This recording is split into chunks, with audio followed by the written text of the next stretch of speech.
to the whole supporters, Docker Norton and David Topless, the man who got those 2 tries. The crowd salute them, and these wild moments really for Hull, who've not won the Cup for 68 years. What a marvellous finish that was to the 1982 season. Hull left Ellen Road triumphant, and we left wondering just what was in store for us the next season. The Kangaroos were coming, Carlisle were in the First Division after only 1 year, and Wigan had Alex Murphy to try and restore former glories. Well, we didn't have to wait long for the excitement. The Aussies arrived with famous old names like Rogers and Reddy. But it wasn't long before some new names were to emerge in the famous green and gold. Well, really, I'm looking forward to all the games. I've had no experience over here, so just to get any run against any side will be a thrill for me. But obviously, I'm aiming to get a test match, and to do that, I'll have to play very well against any side I do play against. Have some of the more experienced players who've been here before given you any indication as to what it's like playing in Great Britain? Oh, to a certain extent. From our club in Sydney, Parramatta, we've had a few representatives over here, and they've given me a few clues, mainly about the grounds and the conditions that we were playing against. But I suppose that's something I'll find out for myself when I do get on the paddock. So I think it'll be a bit of trial and error. What sort of season have you personally had back home? Well, I've been, we won the competition, so that's. We've had a very successful season, and just to make the trip proves that I've been quite happy with my form, and I hope it continues over here. But I think you'll find that all the Parramatta players over here have had good seasons, and that's why they're here. Craig Young's try led really to the first innovation of the tour. Had Mal Meninga brought his own sandbank from Bondi Beach, we asked ourselves, well, he was certainly going to need plenty as the Aussies teed themselves up for a try spree.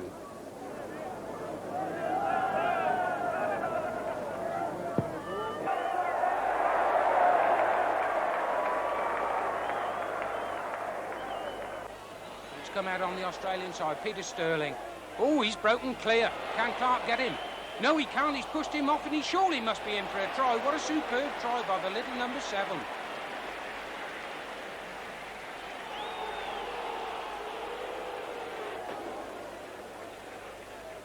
Craig Young slips it short to big Mal Meninga, the number 3, and he's moving like a train. Is he going to be caught? Clark's back there. Can he stop him? No, he can't. What a superb try. In the space of 80 often tempestuous minutes, the Aussies had served notice that they meant business. Already we were asking, who can stop them? Well, Wigan were next to get the chance. Murphy's mob can do it, they were saying, at Central Park, especially when Frank Stanton made 13 changes. It mattered not. Whitfield's kick is straight and easily collected by Gene Miles, who's going to look for the long kick back, and the Aussies are all up there waiting. Now, what's Gary Williams going to do with this one? Oh, very unsatisfactory kick, and this is perhaps given a chance to loose forward Pearce, and perhaps the first try of the game. It's come inside, and it's an easy enough try for Paul McCabe, who deserves it as much as anyone. And even the Wigan crowd appreciating that, but it all stemmed really from the mistake by fullback Barry Williams.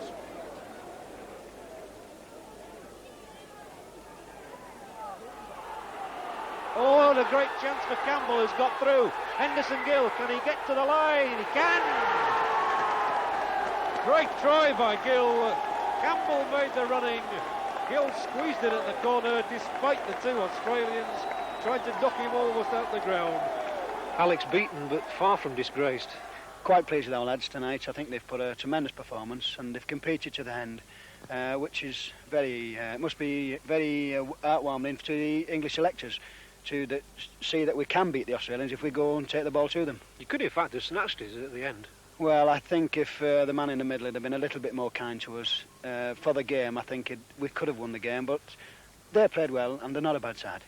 Rather unkindly, some folk referred to that as Australia's second team. Well, there was no such thing, of course. This was a 28-man squad, every man jack of them worthy of their country. True, some were more worthy than others. And a genuine star looking like something out of the Beverly Hillbillies set us all talking at Headingley one night. Holmes trying to work the ball back inside to Keith Rain. She did successfully, but there was no gap. Now Holmes looking for another route. It's in a high kick. Eric Groth is under it and fields safely. Goes on the outside, the flying wingman. Oh, this is going to be a great score if he gets to the line as he does. Fine try indeed by Eric Grove. From the minute he took the catch from John Holmes' clearance, he was going to take some stopping. You've come up against a rare old personality, I reckon, tonight in Eric Grove. Now, he looks a bit different with that wild woolly beard, and he can fly a bit. He certainly can. I sort of didn't really get to very close grips with him, really, for something like 60 minutes of the game.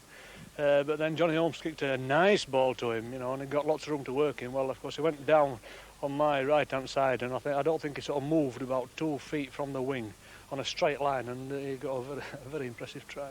Leeds were top of our Slalom Lager League at the time of that match, in other words, the cream of English club rugby. Yet they'd been swept aside almost disdainfully, and already the feeling was growing these Aussies might just be unbeatable. But before the best of British got the chance to prove otherwise, the Kangaroos were bounding down to Cardiff to show the Welsh that there are teams who can play rugby outside of Swansea and Pontypool. And Rod Reddy again gets into the gap on a nice little bit of interplay. Schubert to Ella. Outside him is Anderson. Ella might get there himself. Oh, and he's gone round on the outside and did so well not to put a foot in touch at all. And that is a magnificent try by Steve Ella. A mere 7 or 8 yards away from the Welsh try line. Ella trying to go it alone and does so well. And Steve Ella in for his second try in the space of only, 3 or 4 minutes. Still not got over the line in this second half.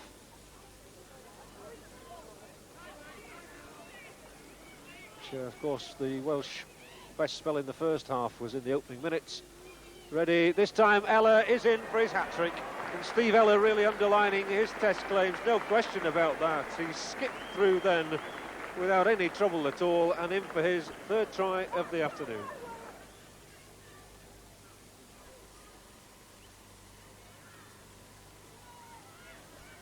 Bit of tackling there by Shaw, by Ringer holding him down, but just for the second, and now Murray, and the ball must surely come inside, and Ellis got his fourth try.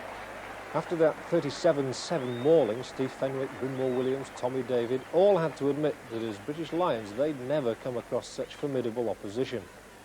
Already it was palpably clear these Australian Amazons were supremely fit, so we thought it wouldn't be a bad idea just to see how they did it. Let's go. Have a look coming back.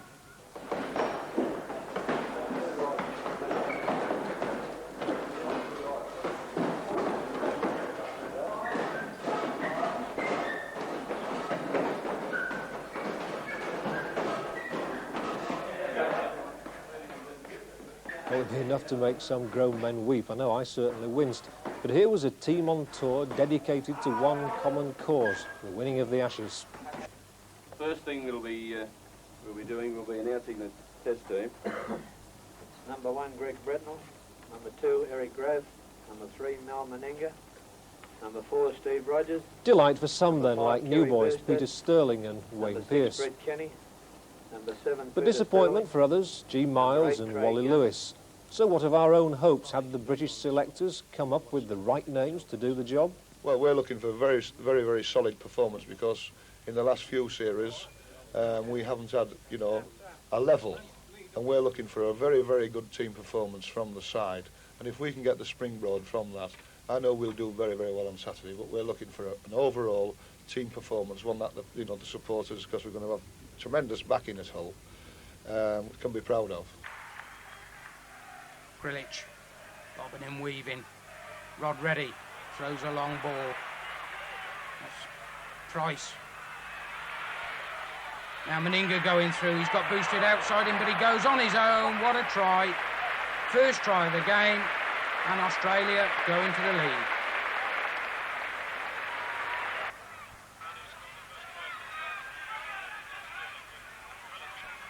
It's Australia coming forward again. Rogers goes the opposite way. Can he get through? No, he's pulled down just short of the line by Fairburn.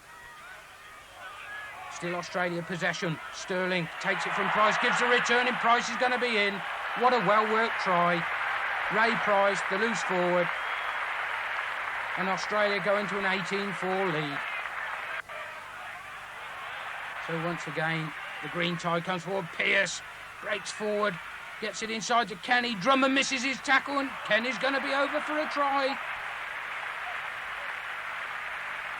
Mal Meninga there first to congratulate him, and it's 28 points to 4.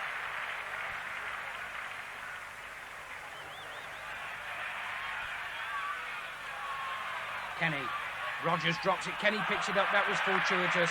Now it's Greg Brentford breaking through. He slips it, and it goes through to Rob Reddy. And it's Rob Reddy, the second row forward, that goes over for yet another try. Annihilation, that was the only word for it, and the rugby press went to town. Heads just had to roll in the British side after such a dispirited, disorganised performance, and that's allaying even for the brilliance of the opposition. Between now and the second test at Wigan, there existed a golden opportunity for players to stake a claim to a British jersey. And Bradford Northern didn't waste their chance. Peter Fox had wound his men up into the sort of gutsy performance we'd been longing for from the international side. Loose forward Alan Rathbone, well, he's certainly not one to be intimidated or fearful of reputation, and Ray Price still rubs his jaw when he recalls their meeting at Odsal. And Keith Mumby came as close as anyone had done on the tour to taking on the Aussies and beating them.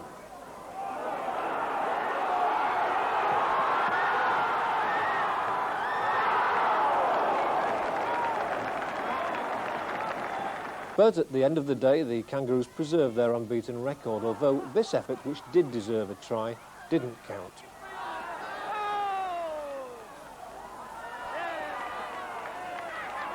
Well, thank goodness someone at last had given the Aussies a game. The tour had been kept alive in a sense, and Frank Stanton and his merry men preferred it that way. Cumbria went the way of Barrow, Lee and St Helens before them, sunk without trace, but Hull, as you'd imagine, caught Bradford's mood.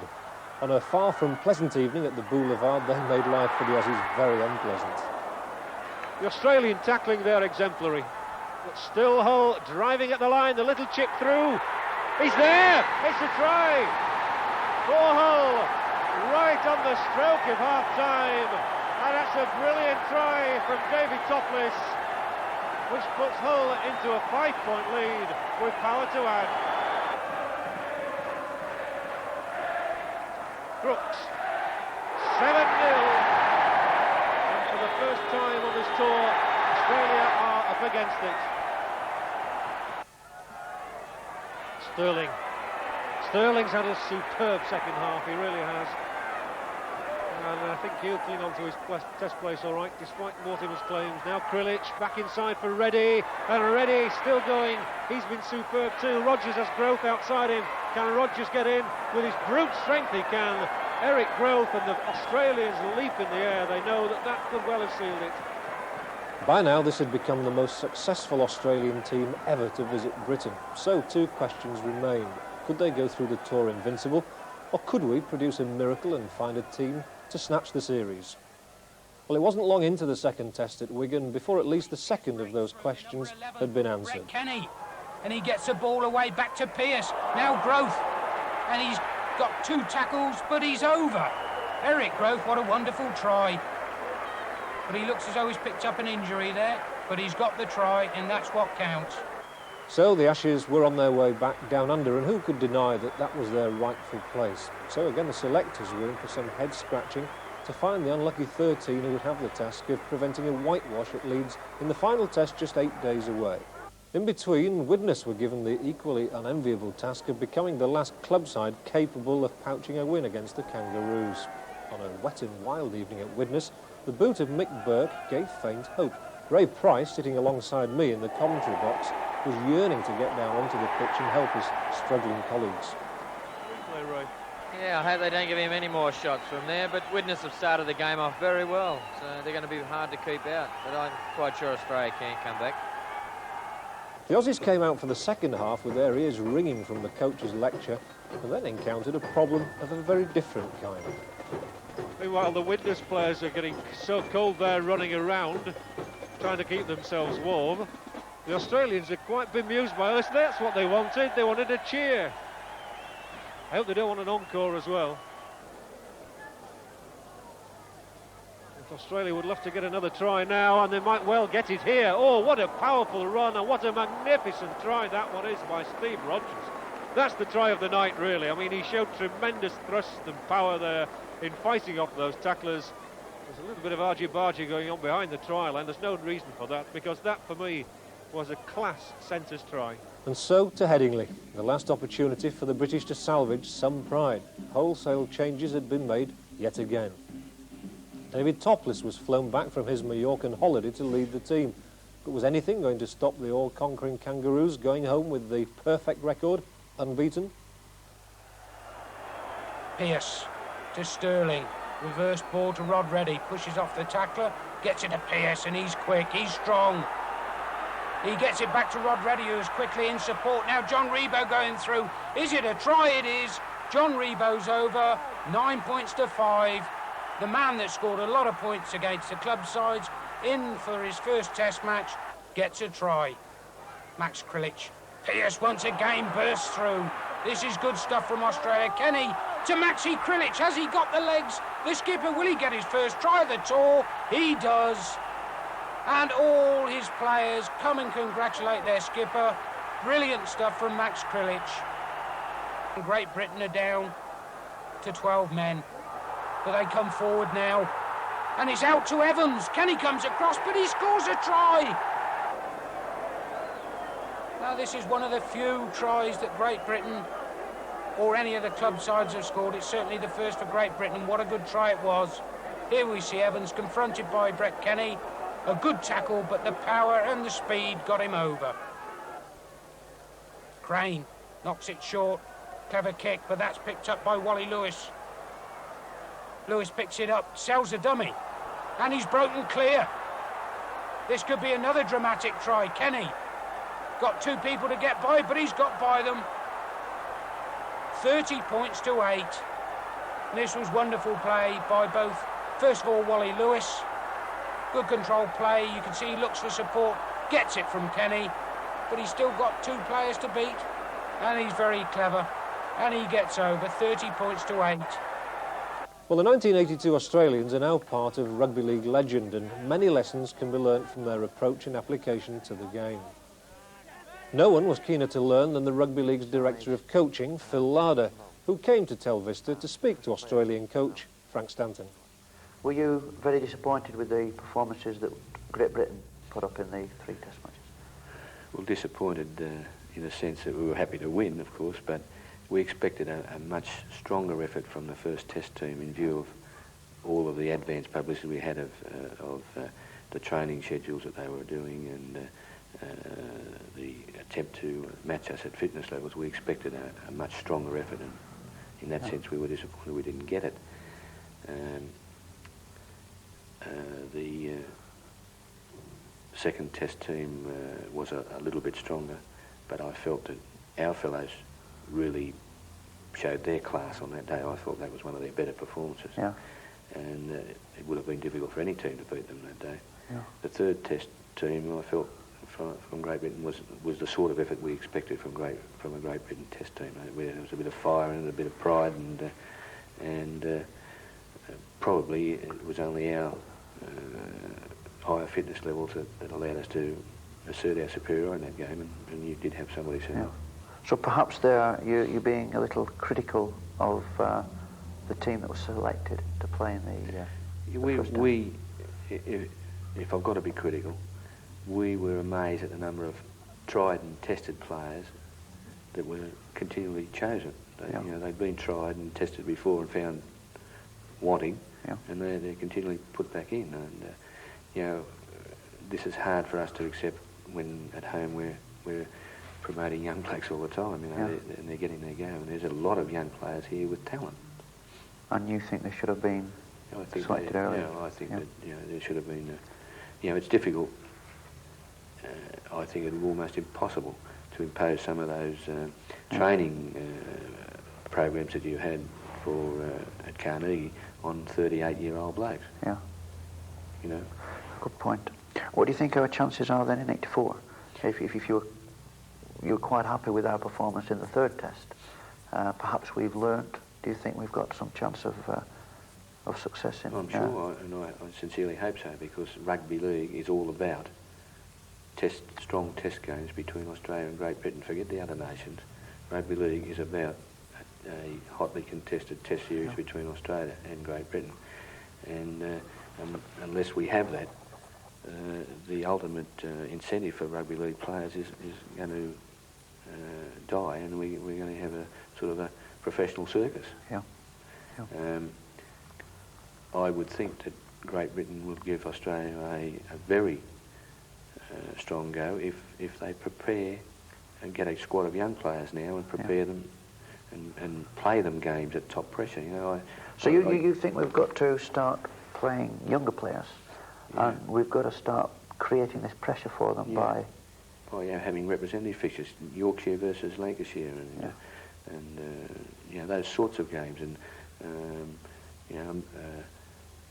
England 13 versus Great Britain 13 or something. You know, manufacturing representative games where they play, and they use them as selection trials, and you come out with the players who shown that they can handle the pressure and produce the goods in those circumstances. And what sort of preparation would you do with these players?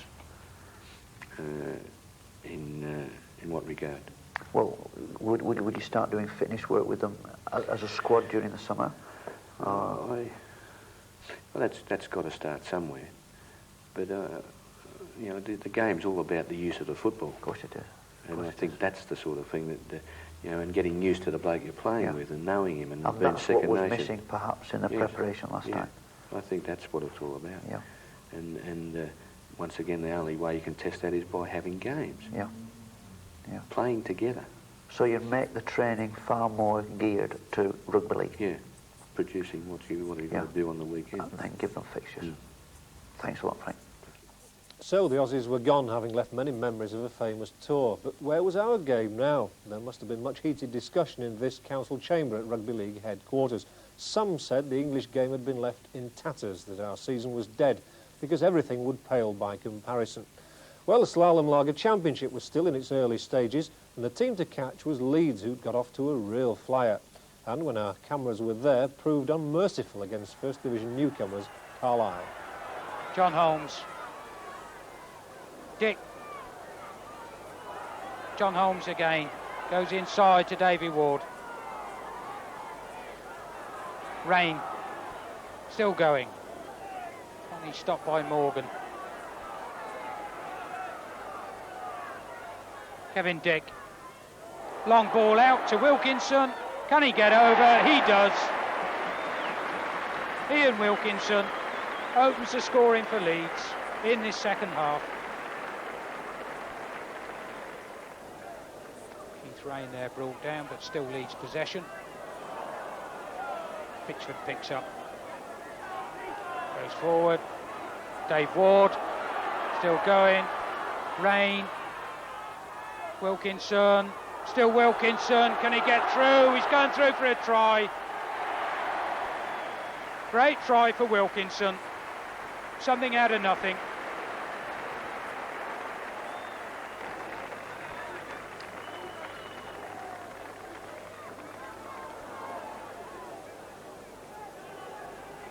John Holmes there going off. It leads on the attack. And a break by Haig. Can he get in there? And that's his hat-trick. Neil Haig.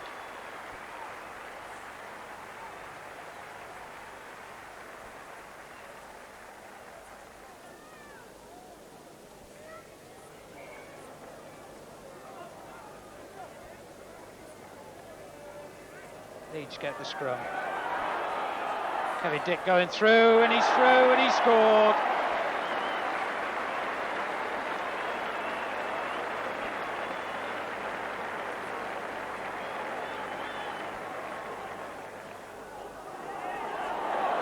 Break by Bell, and not for the first time. He's going to score for Carlisle. For Carlisle, they had their troubles that day, and they were to magnify as the season went on, both on and off the field. Now we were round to the first round of the major knockout competitions.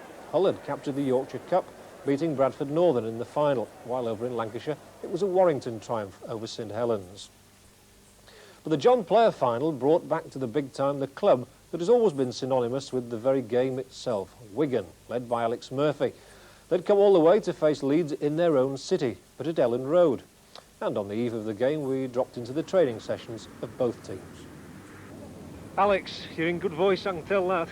Well, it's part of my makeup, you see. I can't go anywhere without shouting. You know, it's strange. I'm only like that when I'm on a football field or when I'm sat on the bench. I'm all right when I'm off the field. I know that, but you've shouted them all the way to the final, haven't you? And that's something Wigan's not done for a long time. Well, I think with the help of Billy Ashurst and Alan McInnes and a lot of hard work from the lads, I think we've really achieved a miracle, really, because it's something I didn't expect, to be quite honest. You know, it's come quickly, more quickly than you expected. Well, a lot more quick than what I thought, because in 6 months we've just transformed the side, and they're now beginning to look like a good side. They're not right, but they are going to be a good side. How are the people of Wigan responding? I mean, do they believe it's the dawning of a new era? Yes, they do actually, because they're now talking about it in the pubs and the clubs and the shops, and we're now having old men sat on the bench reading the paper, talking about Wigan, Wigan Rugby League Club, and I thought them days had gone forever. Yeah, so there's going to be plenty of cherry and white at Ellen Road? I think there'll be about 12, 14,000, and I think we'll outshout them, I think we'll outplay them. Now, I know it's an achievement to get there, but Murphy's a winner, isn't he? You'll want to win it. Well, I don't want to go anywhere and lose, and the pressure really is on us, because everybody's become tipsters, and they're tipping us. Now, there's only one way to prove them right, and that's go and winning it. And I think on the day we are professional enough to go out and do that.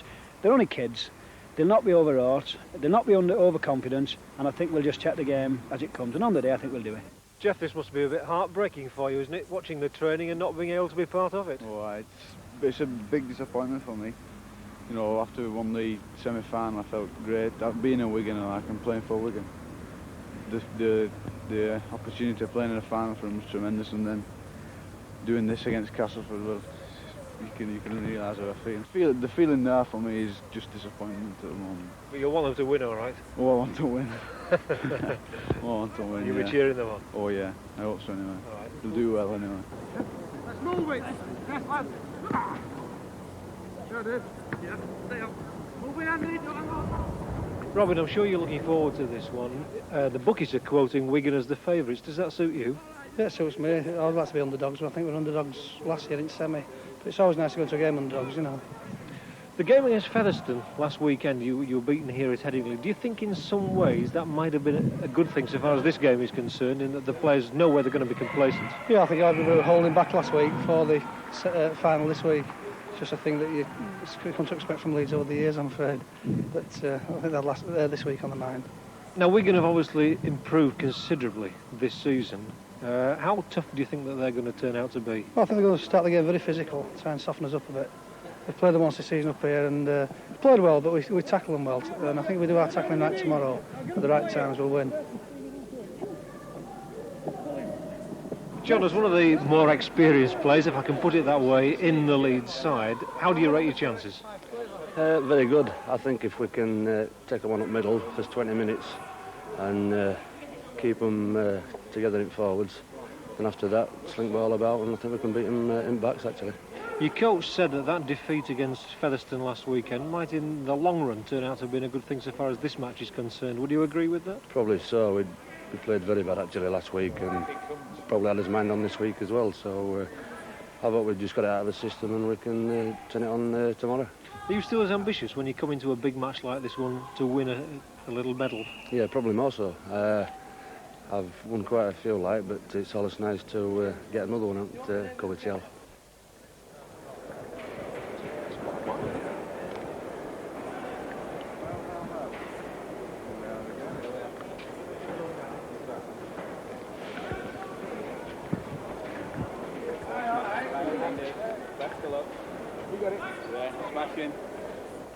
Well, here we are, the two Jacks, a big day. Yes. Jack Mysco from Leeds, you're used to the big occasions, of course. Do you still get butterflies? Well, actually, no. But, of course, Arthur Clues has a reason for it. What's that? He says I'm a peasant. And he is more the ballerina, operatic type. And he does get butterflies no matter where he goes. But even so, it must be marvellous for Leeds to be back in the big time. And marvellous to be back with Wigan in the big time as well. Yes, I think everybody's expecting it to be a classic. I think it will. I'm sure it will, actually, because Wigan are on the upturn again. And that's what we always wanted. We always pray for a successful Wigan. We hate it on the field, but we love it off. That's right, yes. Jack Hilton, then, as we've said, it's great for Wigan, and to see them back here in a big cup final. Well, it certainly is. It's almost 10 years since we did anything like a big game of this occasion. And obviously with it being Leeds, who, strange as it may seem, we haven't met before in a major final, have we, Jack? That's correct, yes. And both clubs have got a high tradition of playing attractive football, and I'm quite sure that today the spectators will certainly get their money's worth. Ward. Now Holmes. Oh, what a good pass to Les Dill. Still they're going, and Dill looking for Sporter. He finds it in Neil Haig, who'd done well to come into the action. Getting right into the thick of it. Now Dick. Leeds handling has been excellent. Holmes. Oh, what a fine pass that one is. Is there room here for Andy Smith? He's tearing down the flank. And it took Pendlebury to get across there to stop him. Haig coming forward. That shows the ambition in the lead side as Holmes. There must surely be a chance here. Les Dill streaking away. Inside for Andy Smith. He can't collect. Wigan have got it back. A real chance there went begging. The touch judge is on, by the way, and I think he's going to signal that one of the Wigan players had a head tackle on the Leeds halfback John Holmes as he released the ball. And here comes Kevin Dick to try and make it 4-1 to Leeds, which he does.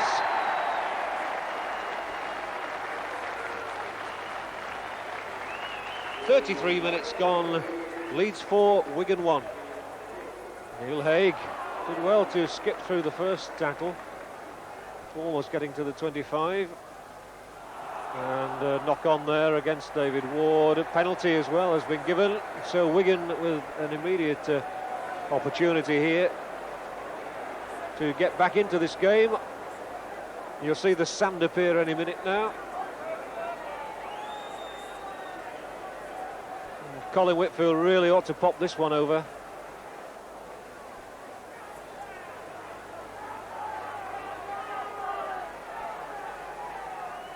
You couldn't ask for a straighter kick than this one.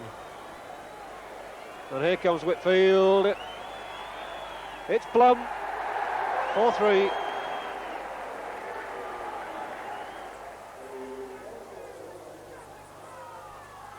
Dick. Haig receives from Holmes. Almost gets caught, still goes. John Holmes looking left and finding Ward, David Ward. Leeds really throwing everything at Wigan at the moment. And is this it for Les Dill?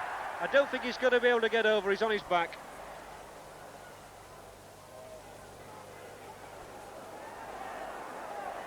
We haven't had a point in this second half, but Wigan have got the ball. Chances here as Foy feeds his man. And it took a tackle from Holmes to stop Whitfield, but now Foy's going again, and here's Stevenson. This is Gill. Can Gill squeeze in at the corner? He certainly can. That's why they're all up off the Wigan bench. That's why the arms are in the air. Wigan have got the first try. It goes to Henderson Gill. Alex Murphy's on the touchline. Leeds are dejected, and Wigan are back in front. And the Leeds troops trying to reorganise as they await the outcome of this kick. They'll be disappointed after all the pressure they've had. Here's Whitfield. Good distance, good direction. What a kick from Colin Whitfield. 8-4 then, and that could be crucial at the end of the day. Holmes, Leeds still looking to him to produce something, and they might down that right-hand side with Andy Smith. Oh, what a great tackle. Andy Smith was denied there by that brilliant tackle over on the far side. Still no sign of movement on the Leeds bench. It looks as though their substitutes, Heselwood and Conway, are going to remain rooted to their seats for the remaining 6 minutes of this game. And they'll be as disappointed as the Leeds faithfuls. It's out on the Wigan side again. They've done well with possession recently. Kiss coming back well in the scrums, which are now 10-8 in the Leeds' favour. But here come Wigan, again looking for the kill. Is Pendlebury going well? Oh, and he was within a stride, I would have said then, of the winning try.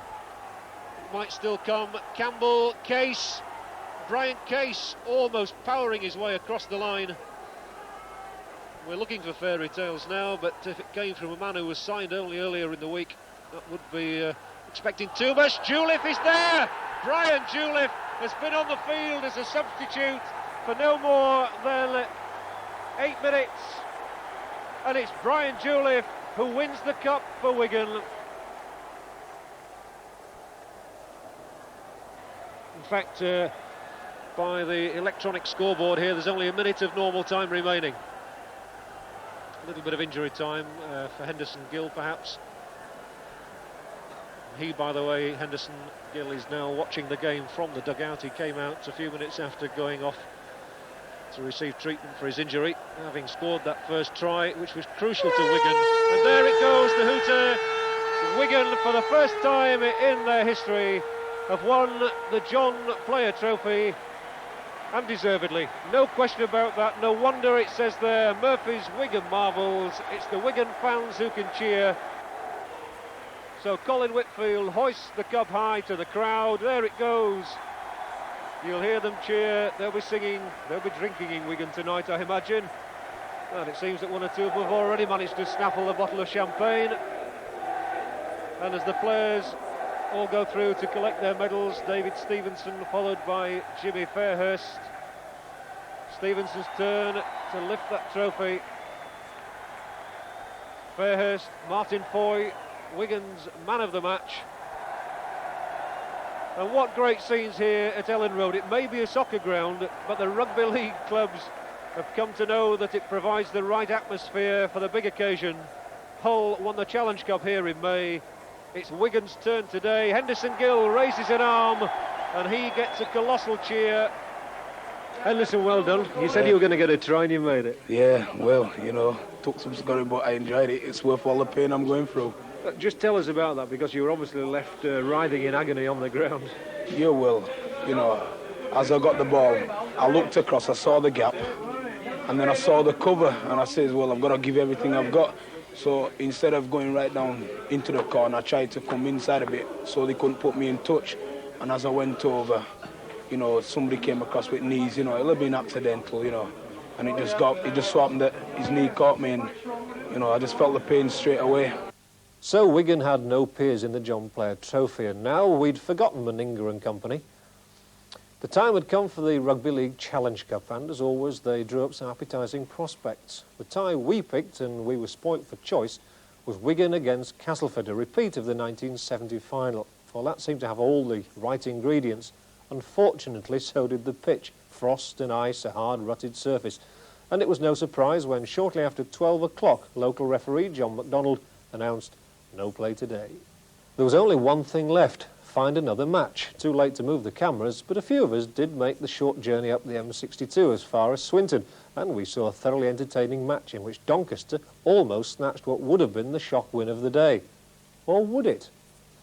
Well, there was almost disbelief when news filtered through that Hunslet had KO'd the mighty Hull Kingston Rovers, and Hull hadn't had things all their own way at Blackpool either, and that really was to set the tone for the entire cup competition. As luck would have it, we bumped into Hunslet's exuberant chairman, Jerry Mason, still celebrating his club's unexpected glory. Jerry, Hunslet 12, Hull Kingston Rovers 11. There must have been plenty of champagne drunk today. Oh, there was. A terrific game, actually. Yeah. At the last kick, everyone was worried. I was not worried, because there's nobody on that big park. I'll never kick a goal from the halfway line through those sticks. And I wasn't worried. I knew that game was ours. That must have meant a colossal amount to you to win a cup tie like that. It was, but fair enough, you know, we've got a very young side, and the boys came through tremendously. I wasn't worried about the Hull KR backs, so now our kids, the backs, are just as good. I was very worried about the Hull KR forwards. Tremendous pack of forwards, you know. Yes. But our boys stood up to and they tackled them out of the game. And let's face it, they got more possession than what we did. And Hull is Hull KR is a great side. Hunslet for Wembley then, is it? Oh, well, don't let's be too ambitious. All I say is this. They've got the ability, these young kids, to take Hull KR and beat them. And give them great, tremendous for the future. And I know my vice chairman stood over there, Jack Ladd, and he has brought all the kids on. We've got the best set of kids in the business. Watch our Colts reserves. our Colts and our reserves and our junior teams. And I'm sure that in 2 years from now, Hunslet will have one of the best sides in Rugby League. Eventually, that tie at Wigan did get the go-ahead, and what an upset. High-speed Cass were in full flow. Better from Castleford. Timpson timed his run well. And Castleford are a much better side on the offensive than they are on the defensive. They tend to give some tries away, but they're very useful near the opposition line. Let's see what they can conjure up here. Beardmore, the kick ahead. Oh, it's a good one as well. It might just get a try. It does for Castleford. They're back level, and it's Marchant who's got the touch. 3-2 for Castleford. 3 minutes from half-time. It's back on the Castleford side with Joyner. Chances here, surely, as Gary Hyde goes for the line. Hyde, he's almost there if he can touch down. Has he made it? Not quite. He won't get closer.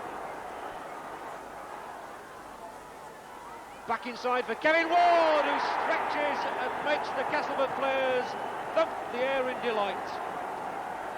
Ward is so much like dynamite near the line that when that ball was fed back to him, there was only one thing on his mind, and he was in like a flash. Stevens and Scott, nice little ball out for Pendlebury, who slips as he tried to get forward. Stevens taken around the neck by Beardmore. But there was nothing wrong with the tackle. Ooh, there's a bit of fighting off the ball between Case and James. The two second row men, I think this might be a cooling off period.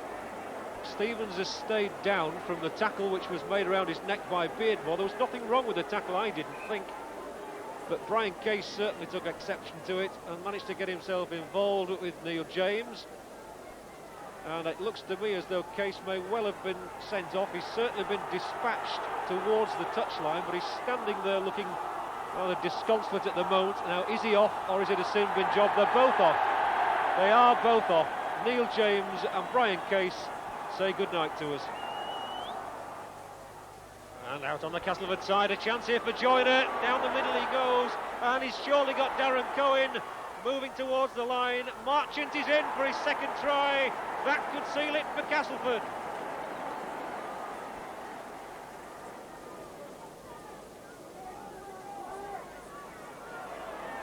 And who's got that one? I think Wigan have got that one. So they're still in there. They're still fighting. Pendlebury, Campbell, almost knocked this way and that. Like a coconut in a shy then, Campbell.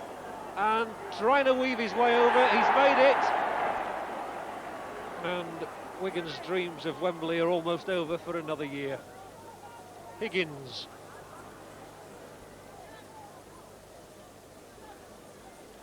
Well, I wonder if Castleford can crown it with a fourth try. This may well be the last move of the match as Cannell goes to the 25. And there goes the hooter. No wonder the Castleford players leap in delight. They've knocked out one of the favourites for the Cup. Wigan, crestfallen, leave disconsolately. Their spectators won't believe it. The Castleford spectators, I imagine, probably don't either. Well, I would suspect many people saw you as underdogs coming here to Wigan. It's never an easy place to come and win. You must be thrilled to bits with that one. Definitely are, yes. Very impressed with the way the lads performed. I wonder what you said to them beforehand. I mean, you were in the dressing room for quite a while, I know, before the game. You must have got them G'd up. Well, I showed a little bit of a motivation film, which I picked up from certain sources. We actually played it a couple of times on the way over, and a third time on a little bit further through the film before the game. And it was basically on to do with their honesty to themselves, you know, to their performance. Are you a great believer in that sort of thing to boost attitude before a match? I'm sure, yes, definitely. You know, you can train all week, and as we did last week and for the last 2 days, but they just need that little bit of extra. Psych them up and put them out there and they'll do the job. Well, they certainly did the job, and it struck me that they got the tries at perfect psychological moments. One sort of 20 minutes into the game after you'd been under the cosh. 16 minutes it was into the game, and then I think 62 minutes, which they were just nicely timed tries. Well, and one just before half-time as well. Oh yes, of course, Kevin Ward. That's right. And Kevin, tremendous game, very powerful forward. He's a very strong lad. I would have thought he must be not far away from Great Britain on this. I think he's got to be a candidate, you know. But the problem is that people don't get out and see enough games.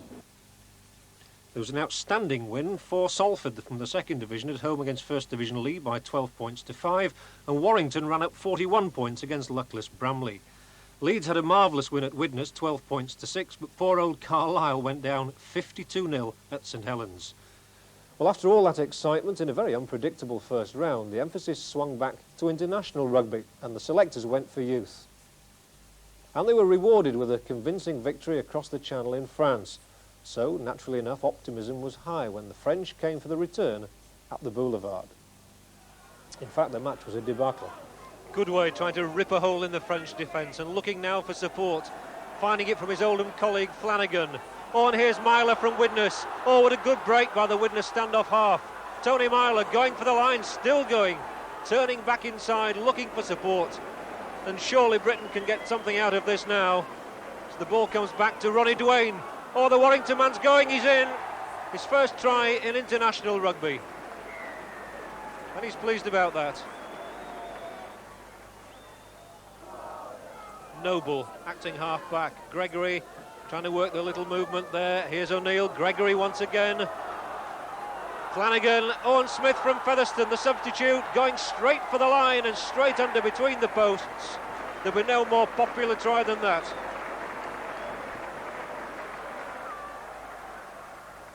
Well, it's time the French did something to get back into this game.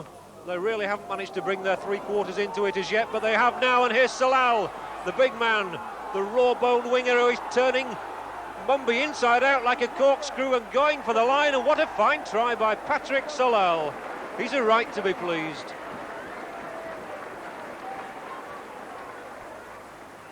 Well, the French coming back into this game very much. Oh, but that little whippersnapper Gregory's got it and he's away like a dog out of the trap, and Giraud will not catch him. He knew exactly where he wanted to go and he made it with some comfort.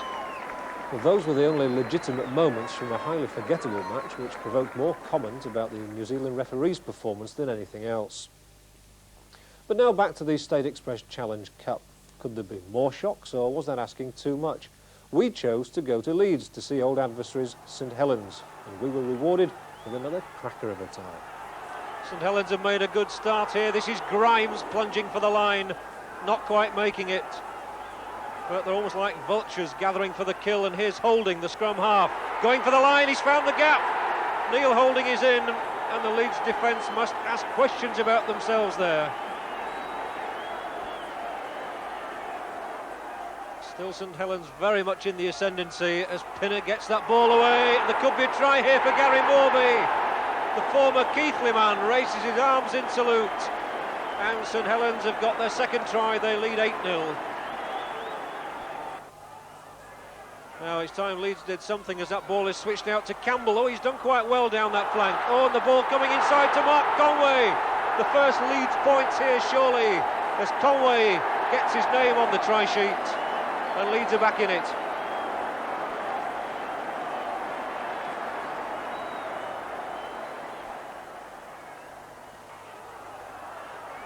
Dickel was in the thick of things here for Leeds as the ball is swung out. John Holmes was very much involved there as they try down the left now. The St Helens defence holding firm at the moment though. Here's Kevin Dick, always something liable to happen when he's in. There he goes for the kick. Oh, what a brave try! He really shouldn't have scored, or St Helens will say that, but that is typical Kevin Dick bravado. Now then, the Saints are right on the Leeds line, and here's Haggerty, the centre, he's going to make it. He ducked inside and he weaved his way to the line, and that could seal St Helens' victory.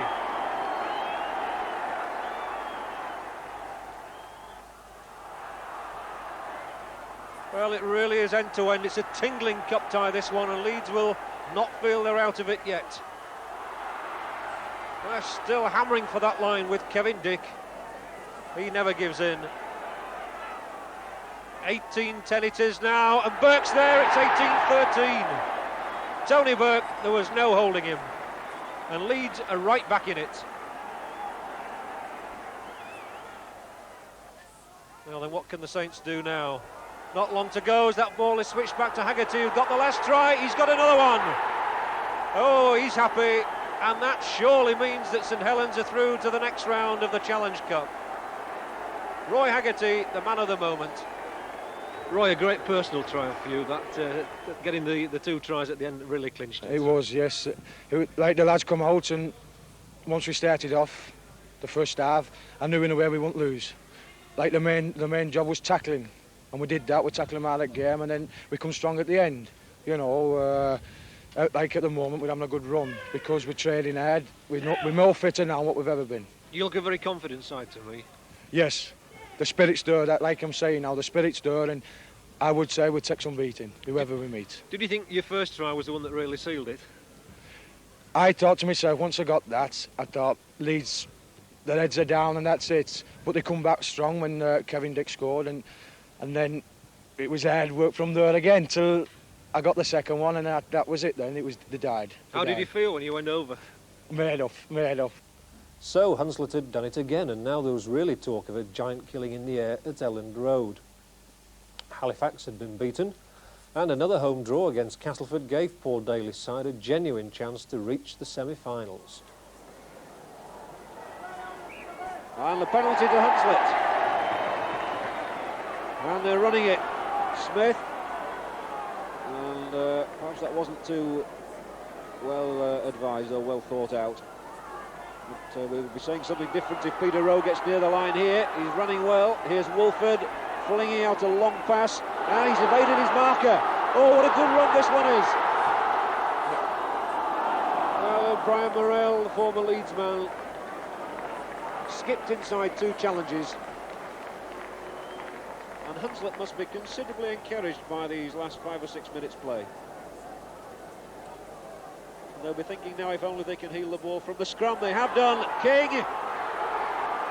Full-back Briar's caught, but he's still got the ball away for Smith, who must be over. He is. And the Hunslet crowd are roaring now. And no one deserves a try more than Stuart Smith.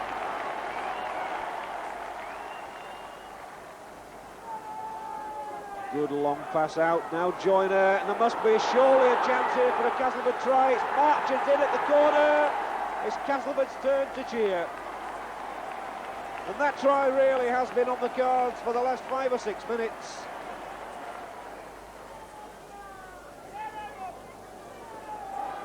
So King tries again, and that one didn't either to me, but anyway it was allowed, and King goes! Oh, the crowd are roaring now as King makes that lovely 40-yard break to halfway. Very partisan crowd, and Castleford have conceded a penalty under their own posts.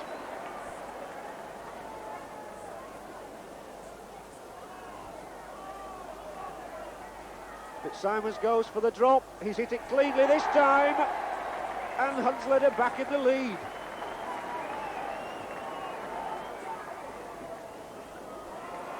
Wolford, nice little kick through. He's collected it himself. Superb play. Good ball too to Peter Rowe, and Rowe is taken out of it by Cohen. Again, John Wolford, the brains behind this Hunslet side. Joyner. Oh, that was good play from Joyner. They weren't exactly watching him there, I don't think. He made valuable ground. Here's Ward. Oh, he's going to take some stopping, his Ward.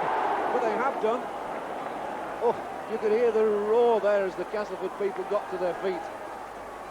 And I thought he was a dead certainty to get in. He's such a big fella. They're going to get in now, all right, with Timpson under the sticks. The try that Castleford have been looking for, and it comes from their loose forward.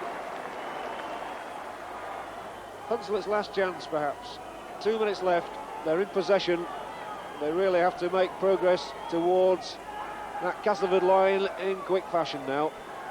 They've done well. They've played football throughout, and they... Oh, and that's a fortuitous thing for Castleford. Joyner. Oh, he could have finished it there. I thought he was going to get into the clear. And how depressing that must be for Hunslet to have to funnel back now, and surely this is it. That is going to be the try that seals it. Gary Hyde is in for the try. Castleford's players raise their arms in salute, and Hunslet's dreams, I think, are over now. How would you compare that victory with the ones you had at Wigan and at Barrow? it was as difficult, if not more so, than both games. Fortunately, in the Wigan game, everything went right for us. The tackling was right, and we knew a lot more about the Wigan players and the Barrow players than we did about the Hunslet. We obviously knew 2 or 3 Hunslet players, the key ones, but the surprise is that every man on their side played really well. Did the crowd help? You know, big crowd. I mean, did it help you as much as Hunslet? Oh, 14,000, you know, and the Castleford supporters are fantastic. They're really a big help. Who do you want in the semis now? Because I'm told Featherstone, Holland, Bradford are all through. It's a Yorkshire quartet. Yorkshire, yeah. A semi-final's anybody's game, it doesn't really matter. John, it was a terrific match. I'm sure you're disappointed, but there's a lot of credit in defeat. Yes, we played very well. You know, we just let them in a couple of times, and that was the deciding time of the game. Like, you can't take anything away from our lads. They tackle very well. They run with the ball very well. Makes you wonder if you played like that every week, doesn't it? Yeah, well, we just started playing like that, tell you too. Beginning of the cup run, we started playing well. I think that's the first game we've lost in 5, but we haven't done so bad. They weren't able to relax until the very last minute, were they? I mean, you were still right in the game until the yes, death. they scored in the last minute of the first half and the last minute of the second half, so we haven't done so bad. Oh, you're kicking yourselves a little bit because, as you say, the 2 tries they got were both from drop passes, weren't they? Yeah, well, it happens in cup football, doesn't it? I thought you had a particularly good game. You used to be very pleased, you know, in front of a crowd like that to turn it on. I'm pleased with all lads as well. They've played very well. You can't grumble at these lads. They've given 100%, if not more. Right, so it's back to the league now, and perhaps still a chance of going up, you never know. Promotion, that's the main thing now.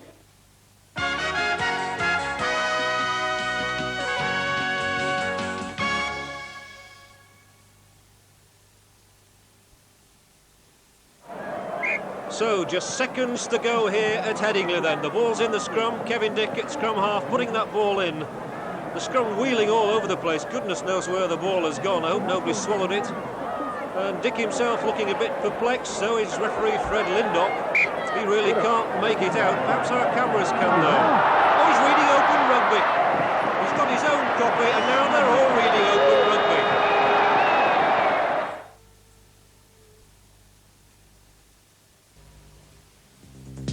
In 1982, the Whitford Group of companies trained over 600 people in high technology skills. These government-approved courses included ultrasonic inspection, industrial radiography, domestic appliance servicing, and television production. In 1983, the choice is greater still, with new courses in photography, security systems engineering, and modern business systems. If you're looking for a new future, write now to the Whitford Group, Bridgend House, Horsforth, Leeds LS18 4DF.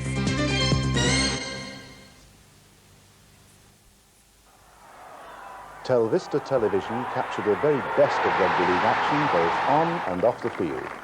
Why not complete your library of Rugby League on video cassette? Remember the Hull Widnes 1982 Challenge Cup final replay?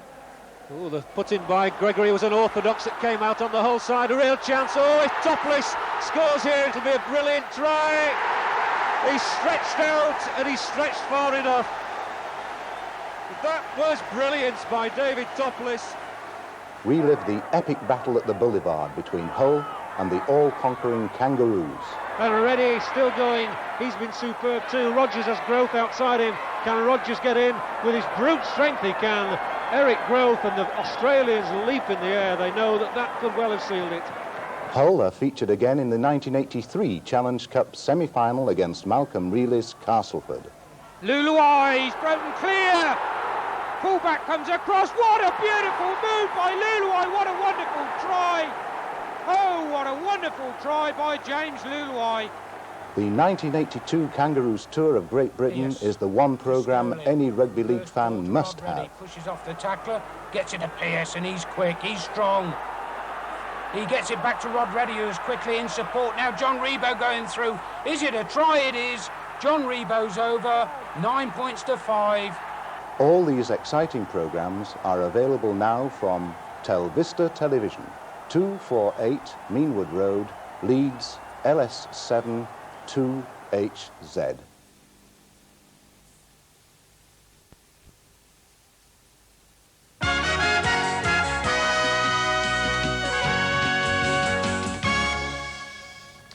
Well, so far we've concentrated on the professional game, but no review of the year would be complete without reference to the amateur game, which continues to flourish.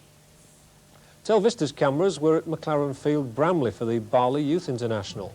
The men in blue very much on the offensive here as France hammer away at that Great Britain line. A few interested spectators, as you can see, a bit of a fumble there as the ball is worked out towards that left flank for France, and perhaps the first points of the game, and they go in fact to Philippe Gris, the wingman from Carcassonne, and France are in the lead.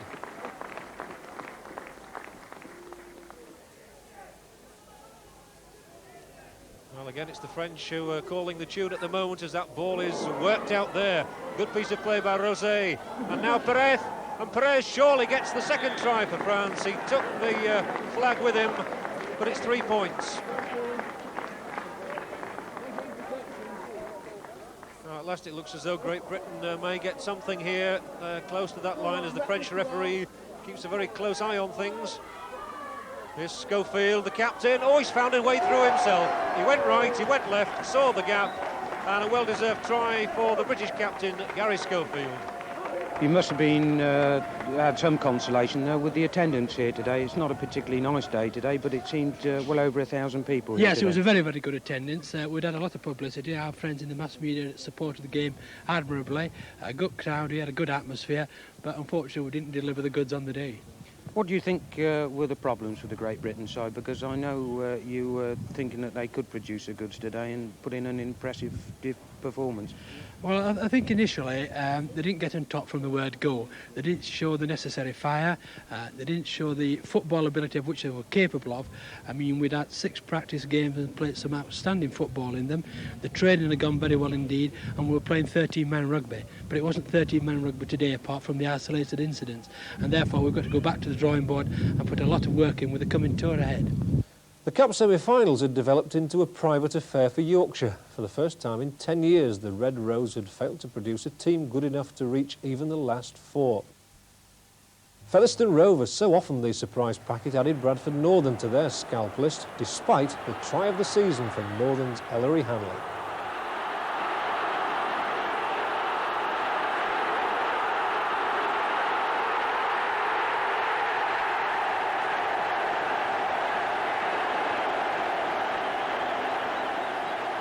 Then they looked on as Hull and Castleford fought out the right to go to Wembley with them. Bridges, Lee Crooks. Good ball, Luluai tried to get it over to O'Hara, and it falls, and it's O'Hara in for the first try.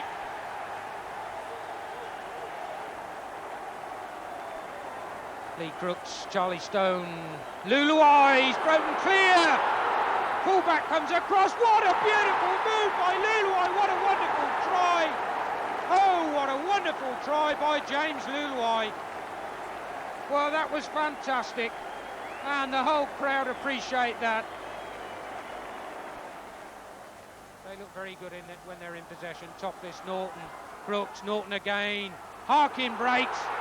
Harkin has got room outside. A tackle from Marchant, Luluai. O'Hara was outside and he couldn't quite get the ball to him, but that could have been the 3rd try for Hull. Norton, Bridges. Feints one way, gives it to O'Hara, the scorer of the 1st try, and he nearly gets through again. And there goes the hooter with Hull in the ascendancy.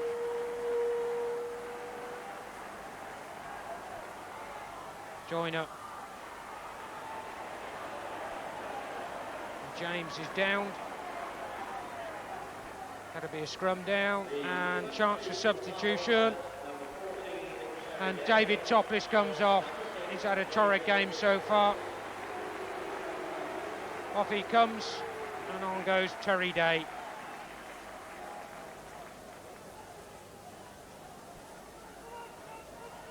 So the substitute, Terry Day, on for his skipper, David Topless. The Castleford crowd there we can see enjoying the first few minutes of this second half, because it's Castleford that have been on the attack, but they, I remind you, trail by 6 points to 2. But they get possession again from the scrum. Joyner!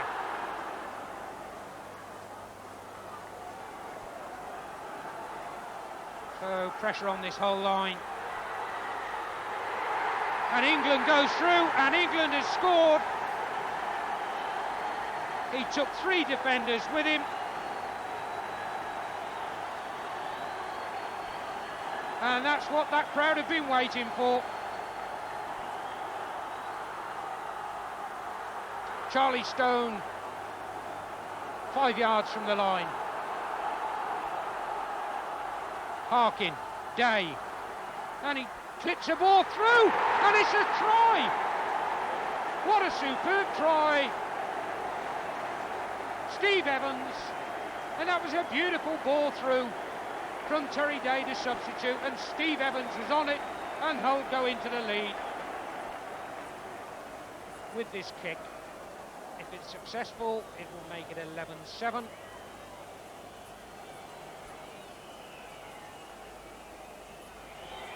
Here he goes, and he looks as though he's cut under that, but it's over. Now that is a very, very good kick from Lee Crooks. He missed 2 simpler ones earlier, but he got that one over.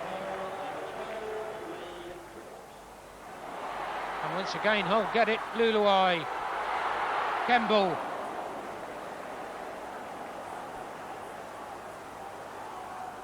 Crooks,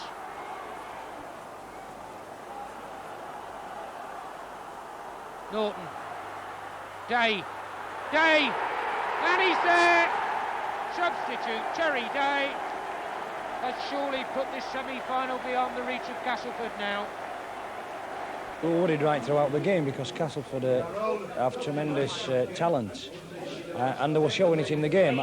We did read the game well and stopped a lot of the moves where they build them up, but nevertheless they still are a danger, constant danger, which showed out there, and I was worried all right. I knew that we were capable of striking back, and fortunately we stuck straight back. I mean, Terry Day, that was a tremendous kick of Terry Day's, and when you strike straight back at a team like that, you know, but the longer it goes, then the more worry it gets. Had the benefit of watching 40 minutes of the match, and we felt that Castleford were leaving a weak blind. I was able to watch it and expose it. They kept leaving the blind, and we scored 2 tries from it.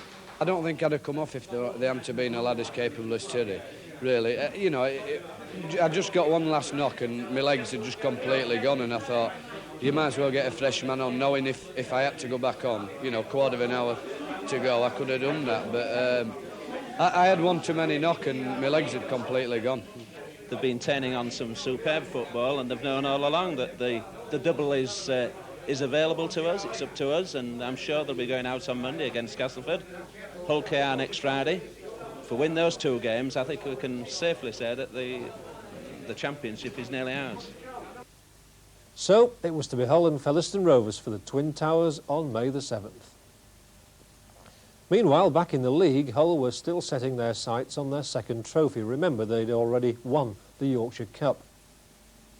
Despite the persistence of Hull KR and Wigan, the latter's 9-all draw at Featherstone meant that Hull, going into their penultimate game at Leeds later the same evening, knew that victory would give them the title. Hull are looking good here, all thirsty for the action. No one thirstier than Charlie Stone as he gets the ball away to Kevin Harkin, who tries to get to his feet to continue the move. Keith Bridges acting half-back, slipping that ball away to Steve Norton. Here's Topless. Oh, and this must be the first try if that ball is worked out to the right. And Steve Evans, well, I thought he was going to make a muff of it and try and get the ball out to O'Hara, and then realised he could go it alone. Bridges, the hooker. Norton, the loose forward, and now Lee Crooks. And look at Topless, almost unattended. He sails in. David Topless, always Johnny on the spot. Well, that tells the story, and there is still no more dangerous standoff half around in the game than David Topless. Hull still carrying this fight to Leeds, who've not got into the game at all. Ooh, a few oohs going up there at that tackle by Keith Rain. And Leeds seem to have no answer for the moment. Hull really swinging the ball around, though Keith Bridges didn't then. Here's Harkin once more, finding Topless, always seems to be there in support. Oh, and Kemble once again. Norton, who seems to be involved in absolutely everything at the moment. Evans back inside, super try. What a lovely try by Dane O'Hara.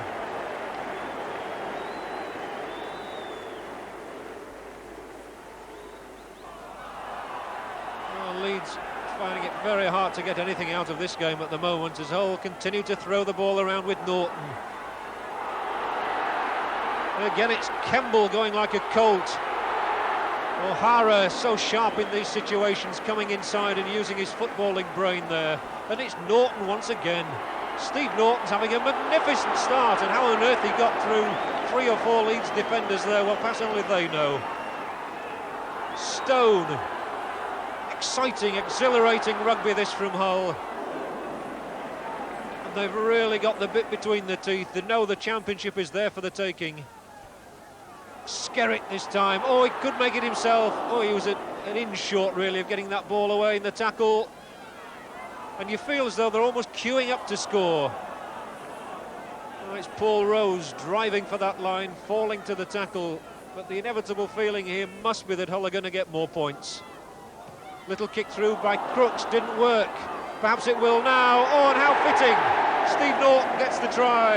And how he deserves it. He's been the star.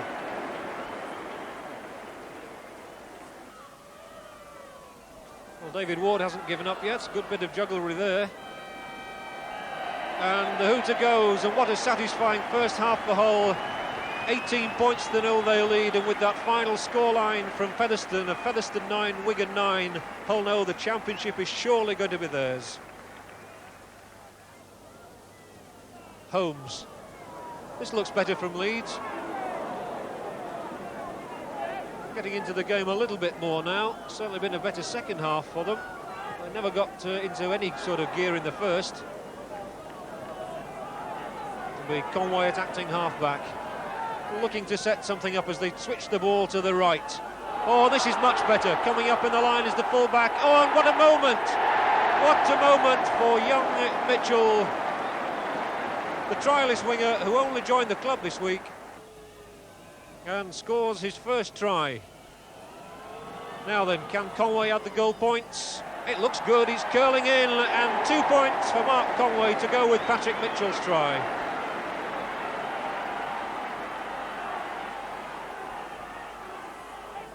Well, I think Hull will want to register again on the score sheet before the end of this one, and they might here. That was Terry Day, this is Paul Prendeville. And the crowd roar every time that ball is being switched by the whole 3 quarters. They're really throwing it around with some abandon now, looking for points. There's Crane, and surely something for Harkin. Has he got the legs to go all the way himself? Not quite. Good tackle. Oh, and Evans, well, that ball was intercepted, but it's a penalty. It's going to be a penalty to Hull for offside against the luckless Armitage. So another couple of points here would surely seal the championship. And Lee Crooks is the man invested with the responsibility. One pace to his left. He'll try and curl this ball from right to left. And if he succeeds, you'll hear the roar back in Hull. Well, he's kicked many a goal like this, and he's kicked another one. Sweet moments these for the Hull supporters, and the championship is surely going to be Hull's.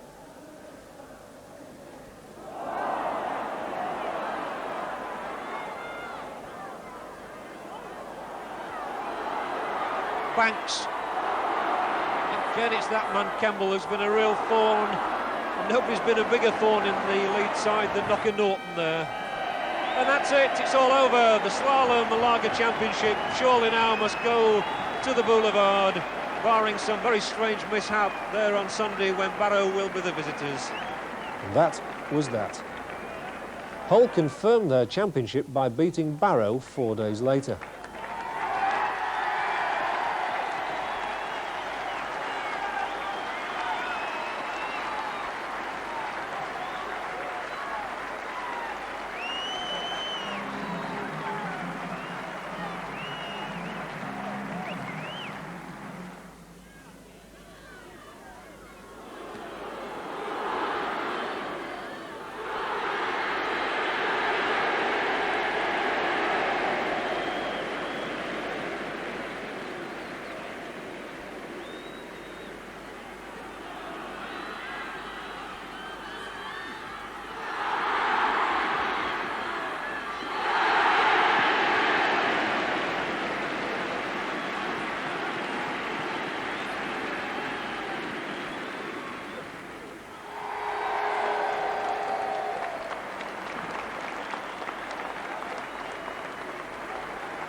Steve, we've got the League Championship Cup there and you've still got Wembley to go. What are your feelings at the moment? Pure elation. Hopefully we can achieve the double like we set out to do at the start of the season. It was a bit of a dream, but now it all looks like coming true. And there's a main obstacle, of course, that's Featherstone, my old club, but with a bit of luck, we'll be there. Talking of Featherstone, I remember speaking to you prior to the replay of the Challenge Cup final at Ellen Road last year, and you described Wembley as the most fantastic feeling. I bet you didn't think then you'd be going back again this year. No. As I say, I never thought I'd go to Wembley. To play against Featherstone at Wembley is something else. When I was a kid, my ambition was to score 3 tries for Featherstone at Wembley. Now my ambition is now to score 3 tries against Featherstone at Wembley. That'll be magic.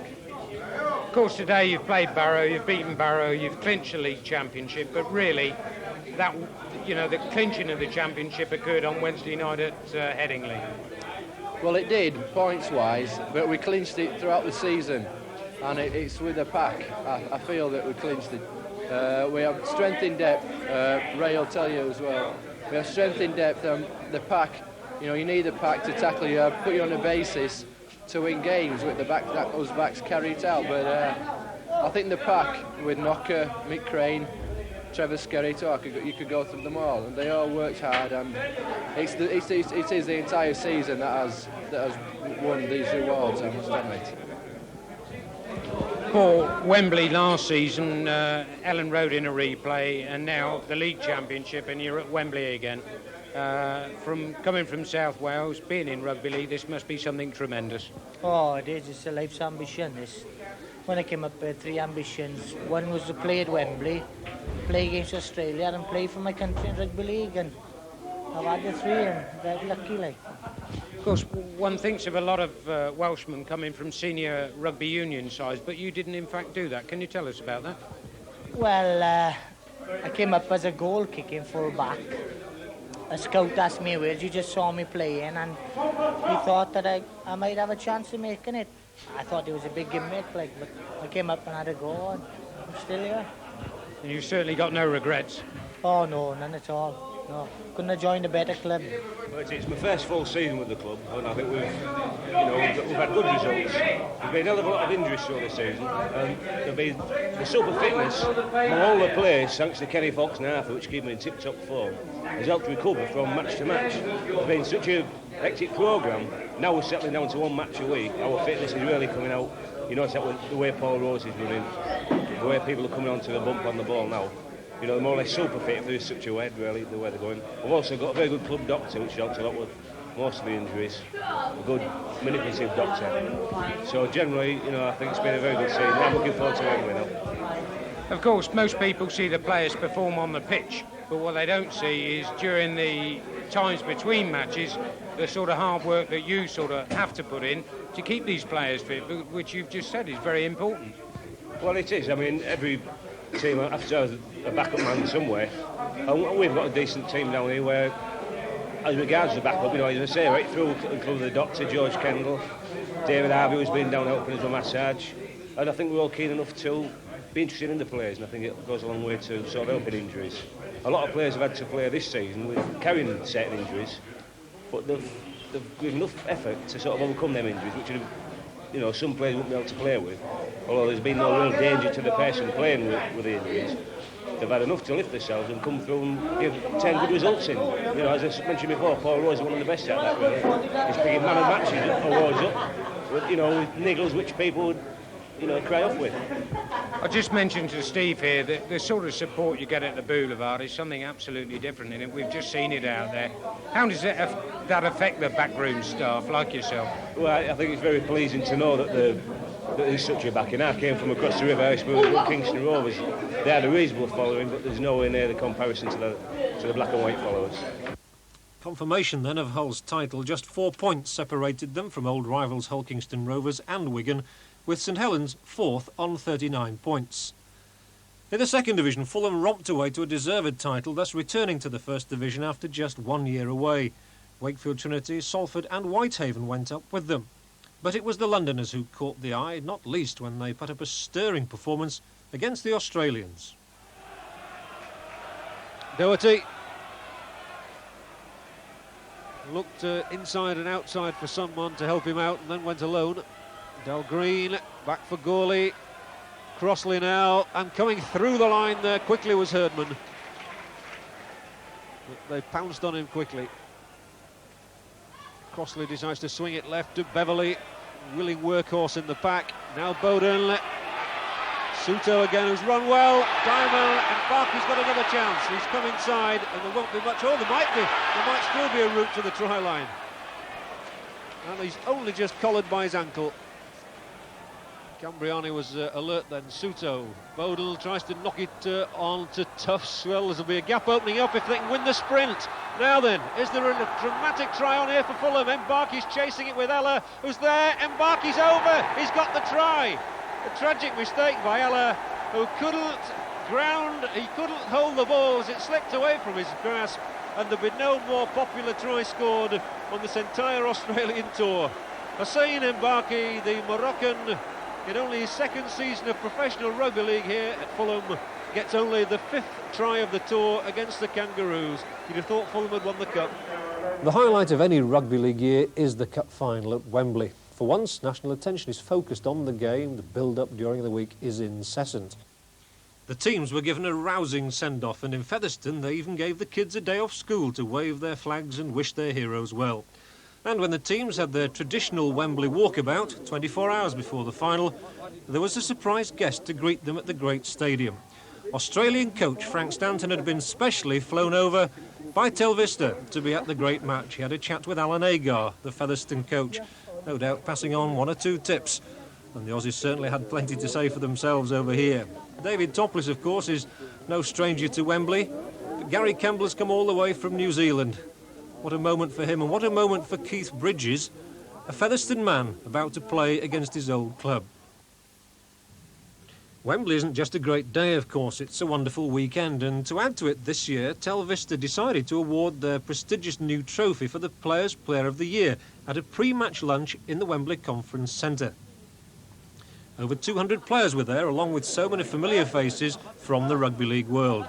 And first to speak was the players' chairman, Gary Hetherington. Thank you. On behalf of the Professional Players Association, I would like to formally welcome today's guests, members of the Ex-Players Association, and the gentlemen from the press. As most people are aware, this is our 18th month in existence, and bearing in mind we had about 86 years of work to catch up on, we're quite proud of our achievements. In particular, the new improved insurance scheme was a major breakthrough for us. There's been a lot of individual cases taken up on behalf of players, and most of them have been concluded quite successfully. And I'm sure that within the next 2 weeks we'll be able to announce a major new development with regard to the international ban. Those are things we're obviously quite proud of, but today's occasion in many ways is what an association is all about, and I would like all players to feel quite proud that this is a major event and that they've played their part in helping to produce it. And mainly also because one of the original aims of the association when it was launched was to try and improve the image and the credibility of the professional rugby league player. And I'm sure that you'll all agree that occasions like this can only do just that. Thank you again.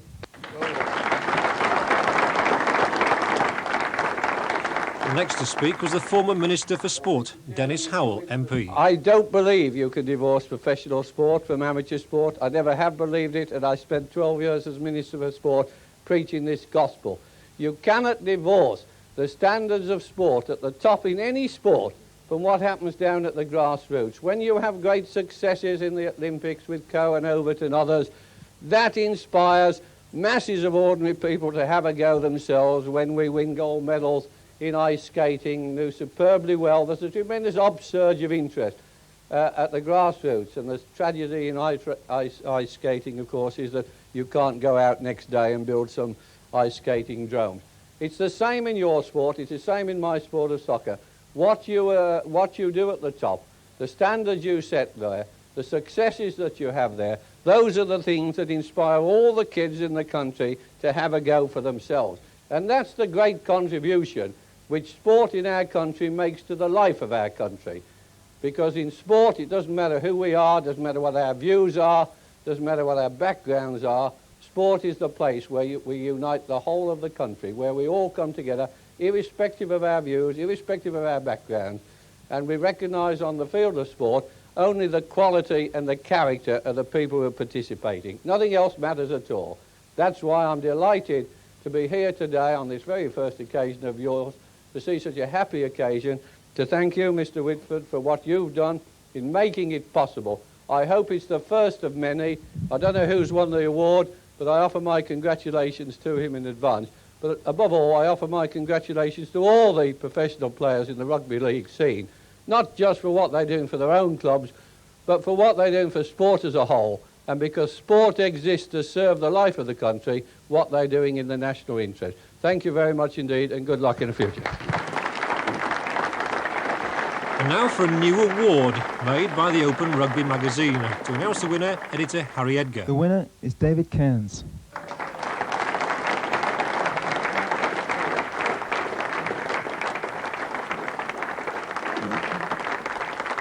That award for Young Player of the Year worth £500 in the presentation made by Australian coach Frank Stanton.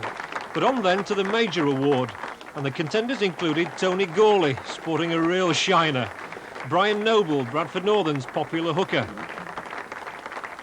and another ever-popular player, John Wolford from Hunslet.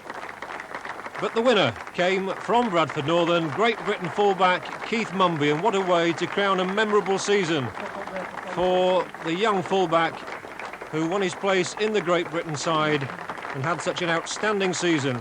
And that is his reward, again received from Frank Stanton. And there's the trophy. Keith Mumby, the first winner of the Telvista Trophy for the Player of the Year. First of all, I'd like to give a big thanks to Apex and to Televista for all they've done today. And I'd like to give a big thanks to Mr. Stanton for coming all that way to present this. Well, I'm overwhelmed. And I've won Player at Year up at Bradford once or twice, and that's been great, but to win this, it's fantastic, especially when you're being voted from all the professional players that you play against. Thank you very much.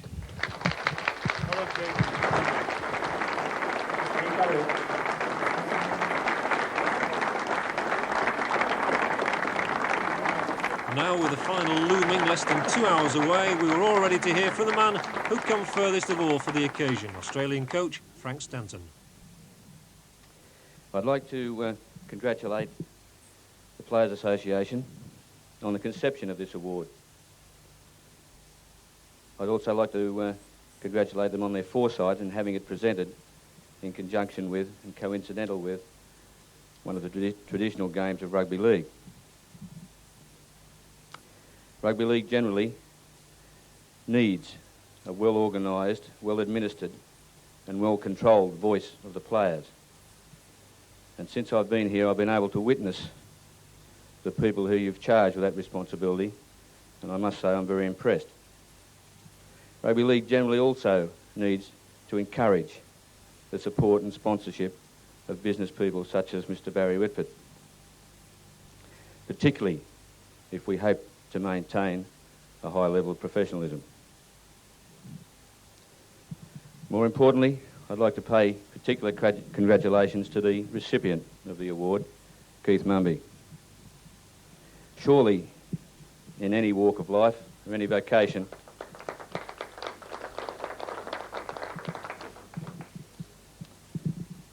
to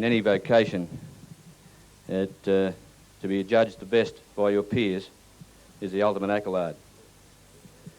And Keith can be justifiably proud of his honour today that's been bestowed on him by his peers, because apart from his undoubted skill and flair, he must have shown to them at some stage a unique quality of character and courage that remained impressed upon their mind and caused them to accord him this high honour. Also, I'd like to pay congratulations to young David Cairns. The mere nature of that award is to encourage younger players to involve themselves in what is all the best points of rugby league. Having witnessed David play, I'm sure that if he continues to dedicate himself and work hard, he will achieve even higher honours.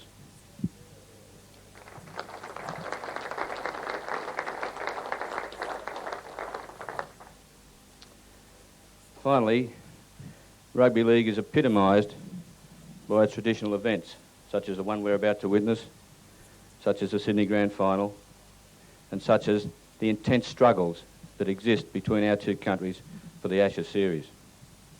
I sincerely hope that this award joins that list of traditional events, and I thank you all for allowing me to be part of its inaugural presentation. Thank you very much.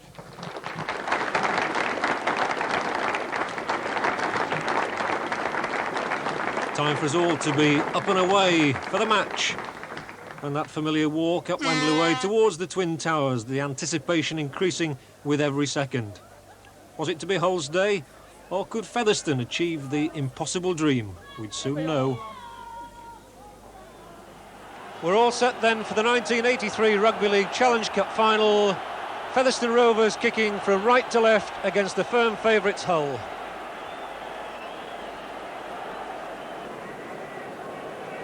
Steve Quinn will look for a good touch here as Featherstone apply the early pressure.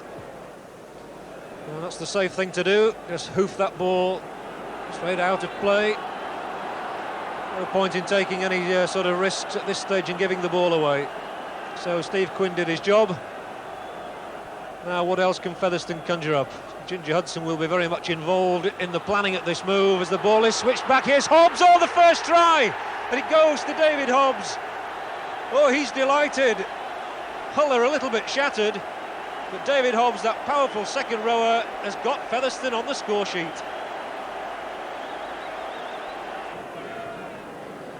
Still these early stages belonging very much to the underdogs. Oh, splendid rugby this by Featherstone, as that ball was worked out left.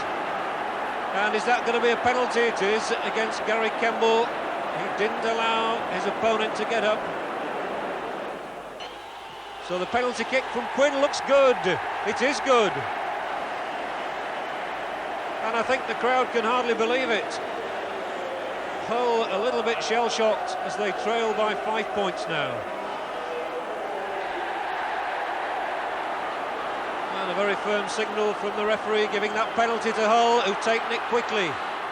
Crane has made quite a difference since he's come on the pitch. Topless working that ball away for Lee Crooks, pinned down by two men. Smith still sitting on him. Lee Crooks playing the ball to himself, going impeded surely by Hobbs, and the try's been given. Referee Robin Whitfield was right on the spot. Alan Agar having his say about it, not happy at all, but the try stands, and there are 2 more points to go with it. From the try scorer himself, Lee Crooks has got Hull back in it. Well, this could be an epic contest. Hull, you feel, coming right back into this one now. Good play, here's Luluai, and Luluai's in. And Hull at last have their noses in front, and it's all down to the Kiwi. Well, Arthur Bunting still not ready to smile. Neither is James Luluai. Hull still have some work to do as Lee Crooks prepares, sets himself, kicks the goal. Up goes Robin Whitfield's hand, and Lee Crooks has made it 10-5.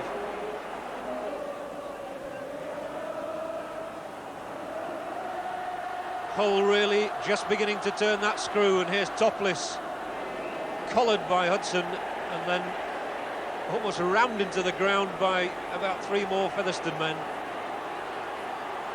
Well, they don't come much tougher than Topo, but I think he certainly felt that knock. And what's more, it's the marching orders, and it's 10 minutes, as you see, in the sin bin for Mr. Hudson. The kick from Crooks, he's made it. And Hull surely now just beginning to coast a little, having got in front. It's 12-5, and Featherstone will not sit down. They're throwing the ball around, and you've got to admire their tenacity. Very good running indeed here. And every man-jack of this Featherstone side putting everything into this game. Oh, they've lost the ball, and the referee has said it's a penalty and that the ball was stolen by Campbell in the tackle. He didn't let his man get up.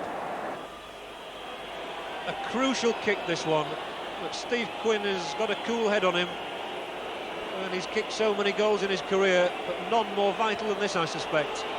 Can he make it? He can. It's plumb. 2 very good points for Featherstone to keep them in the hunt.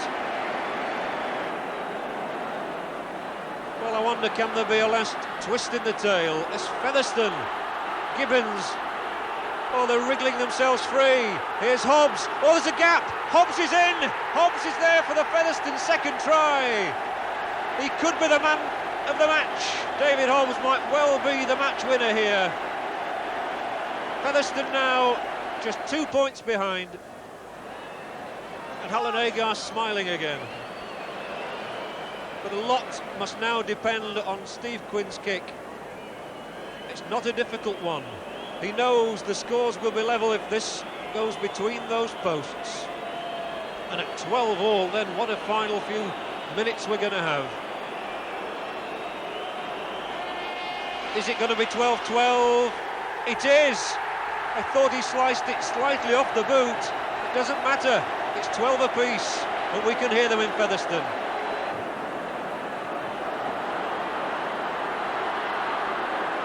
Well, has there ever been a more dramatic finish? I suppose the Leeds Wakefield Trinity final had its drama, but there could be a penalty here to Featherstone. Referee Robin Whitfield consulting the touch judge. Up goes the arm. Up goes the roar from the Featherstone fans as Peter Smith, groggy though he may be, tries to bring himself round, I think, and just look at the blood streaming from his face. So Steve Quinn can become a hero. He can win the match. I think he has done. Up go the flags. It's 14-12 and the impossible looks like happening.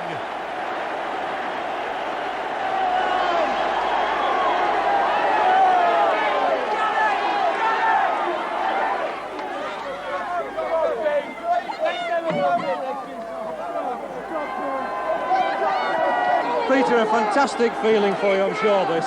Well, it's a great feeling. It's every player's ambition, I suppose, to play and win at Wembley, and we've done it now and come from behind to do it, which is good as well. Did you really think at 12-5 your chance had gone? I thought we were struggling a little bit, but as long as we kept moving it about, I think they were tiring, but more tired than us. As long as we moved it about and ran about, I thought we had a chance. And that man David Hobbs really turned the tide for you. Yes, couldn't hold him, could they? No. Lance Todd Trophy winner, Featherstone have got the cup. How do you feel? Well, over at Will now. We've put ourselves back in Rugby World now, so we'll go from here now. But these are the lads who it's all been for. Just tell me about your 2 tries. What about the first one? Well, you take your chances, like, you know. We're fortunate we took them when they come. And maybe it's a team game, isn't it? And the second one, I mean, that really got you back in it after being 12-5 down. Well, yeah, we looked to be getting behind a bit, but we showed character and came back. But when you've got a goal kicker like Steve Quinn, you don't have worries. You're the underdogs. Do you think that helped you in the end? Well, yeah, because our worries were on all week, no pressure on us at all, like, you know. So you might have a few drinks tonight then. Possibly, yeah. Well done, Dave. Tremendous performance.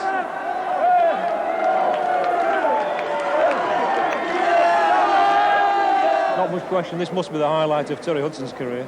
Without a doubt, bar none. How are you going to celebrate, Terry? I'm going to get drunk. I'm going to have some beer. I'm going to get drunk tonight. I've had none for a while. I'm going to make it crack tonight. You've been in the game a fair while, Alan. You know what it's like to be a loser as well. I wonder, you know, this moment for you must be the climax, isn't it? Well, I might resign, John, because I've never lost at Wembley. I've won as a player and I've won as a coach now, so I don't know what I'm going to do. Of course, you've got to lift the team now for next week in the Premiership final. Yeah, well, I mean, it is a difficult thing after playing at Wembley. Normally, I don't have to raise the game a lot at all because they are good professionals and they'll bounce back. But it is difficult when you lose the Challenge Cup to come back to a final. But we're always better when our backs are to the wall, so I think we'll bounce back for next week. I think you will. I think it was a great cup final as well. Well, Featherstone has seen some homecomings in its time. Its rugby league team, of course, renowned. But just take a look at some of these rather breathtaking scenes on the day that Featherstone came home with the cup.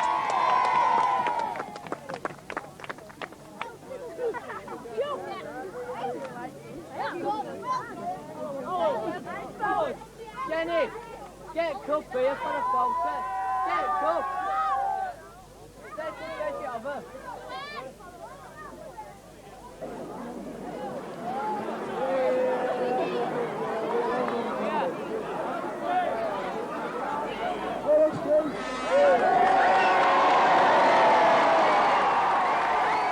What an amazing little place Featherstone is, but how they deserve to win that final.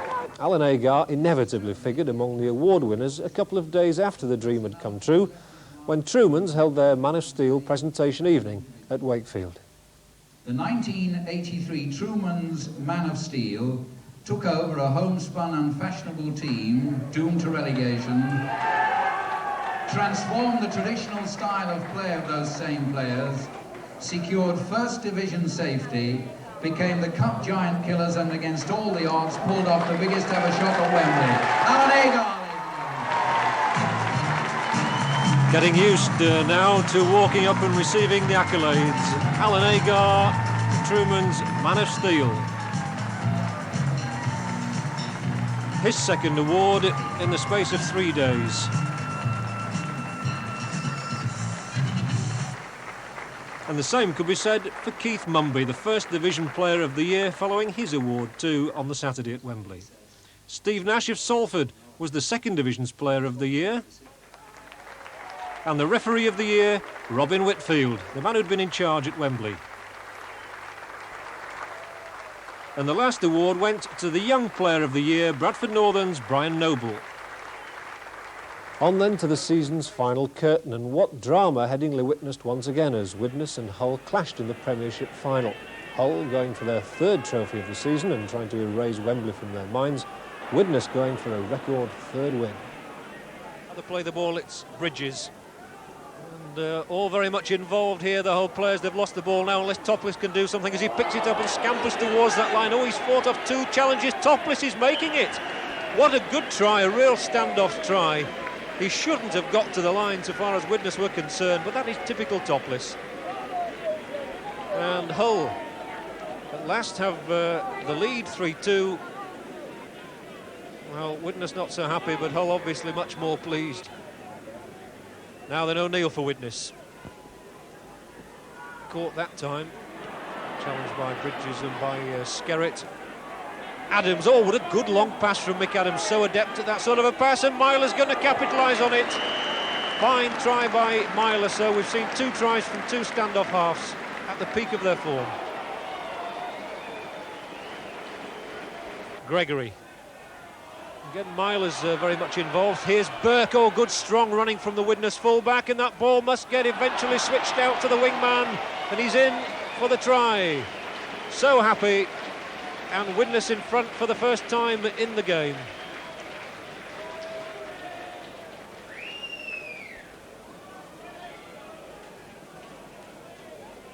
Norton now back and looking again for Dean. Topless is there and making some sort of appeal to referee Lindop as Dean picks himself up, and I think the penalty, yes, it's been given to Hull. And strong words coming up, I think, here for Mick Adams. The Widnes loose forward is going. And it's 5 minutes in the sin bin for Mick Adams. Well, he'll be back refreshed. Oh, and in the meanwhile, Hull have worked that ball out right. They caught Widnes napping, and it's Dane O'Hara that skates in at the corner. It's 10 apiece again. What a match.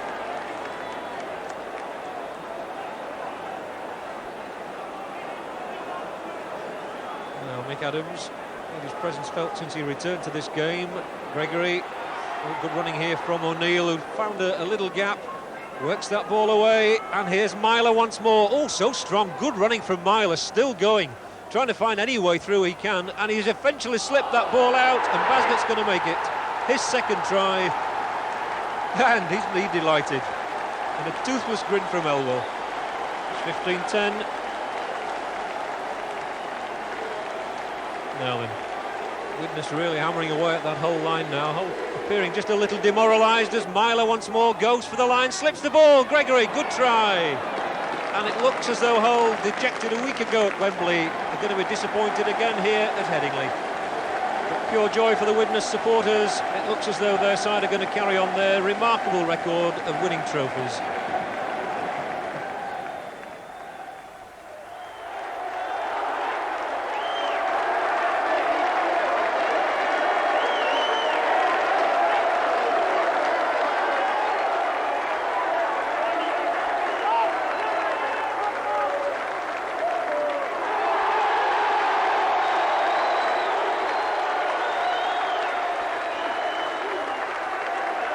Andy, a great victory for Widnes today, and you seem to relish these big occasions in front of big crowds. 17,000 here today at Headingley. Yes, I really and truly enjoyed it. It was marvellous, you know, to come to Leeds again and win.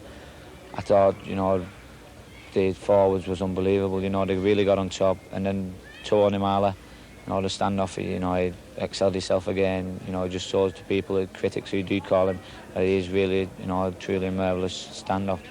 But, you know, not singling one out the forwards was unbelievable. Joe, your contribution today, 5 goals, 10 points, and the final margin 22-10.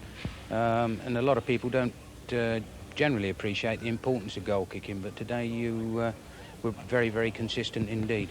I was delighted with it, yeah. I had a lot of easy kicks, I think. The first one helped me being direct under the post. Missed a couple wide out, but as a whole it went okay. I enjoyed it.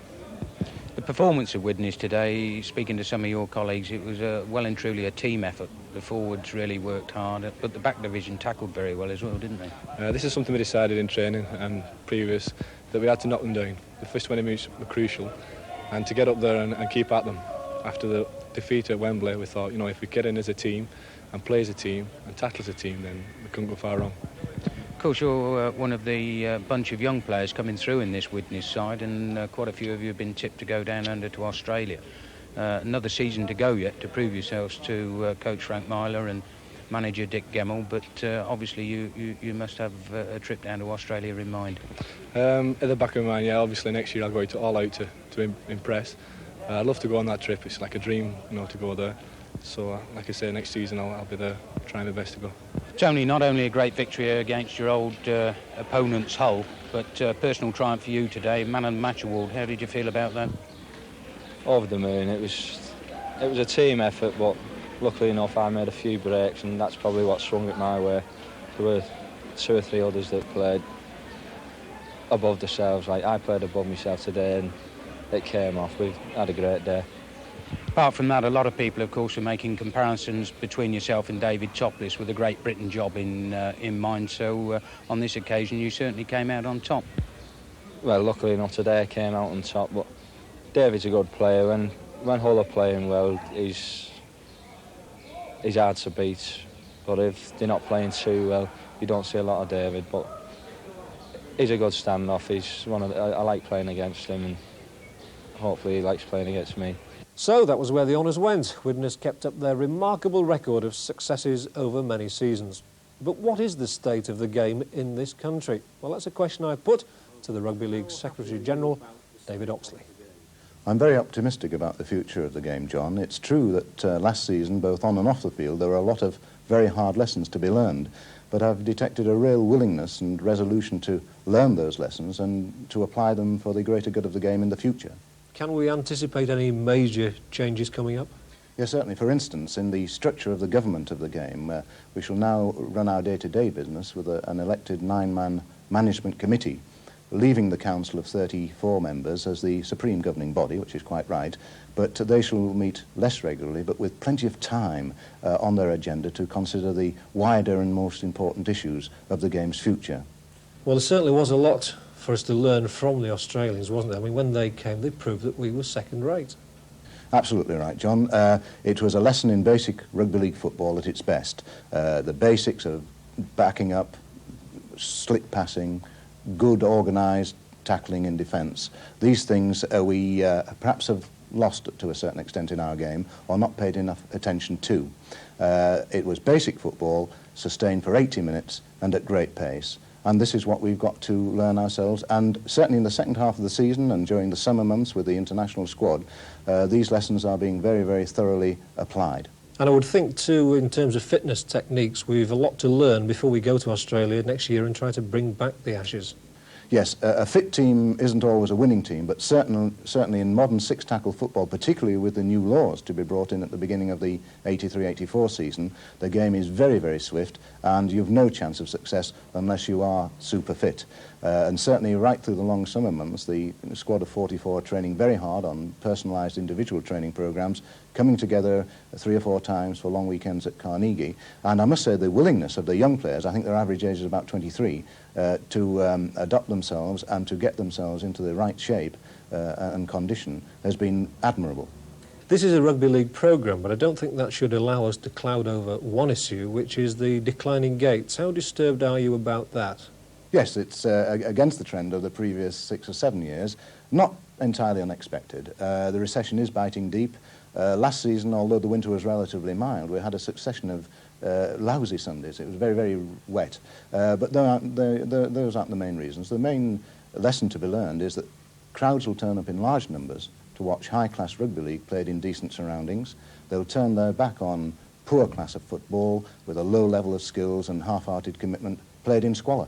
And that's a lesson our clubs have got to learn. And I think there is a real feeling of realism now at last pertaining at club level amongst the directors, amongst the lads who play the game, amongst the coaches, and that's what makes me optimistic about this coming season. So bearing that in mind, is this the right time, as the Rugby League spreads its wings again, to bring in another new club, Kent Invicta?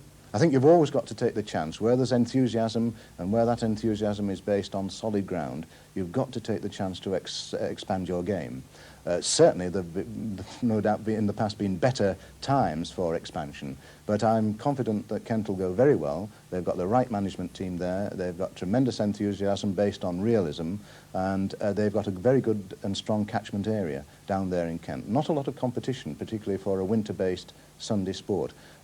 So I'm very optimistic. We know on the process of expansion, it's not perhaps, as I said, the best time to expand at professional level. Fulham, Cardiff, Carlisle, and no doubt Kent will and have had their ups and downs. But if you don't seek to expand, then there's only one way you'll go. You disappear up the proverbial and deserve to. So we're looking forward anyway to 1983-84. Very much indeed. So that was the Rugby League year 1982-3. We've tried to bring you the best of Rugby League, and the best that happened in the season had to be Ellery Hanley's try for Bradford Northern against Featherstone Rovers.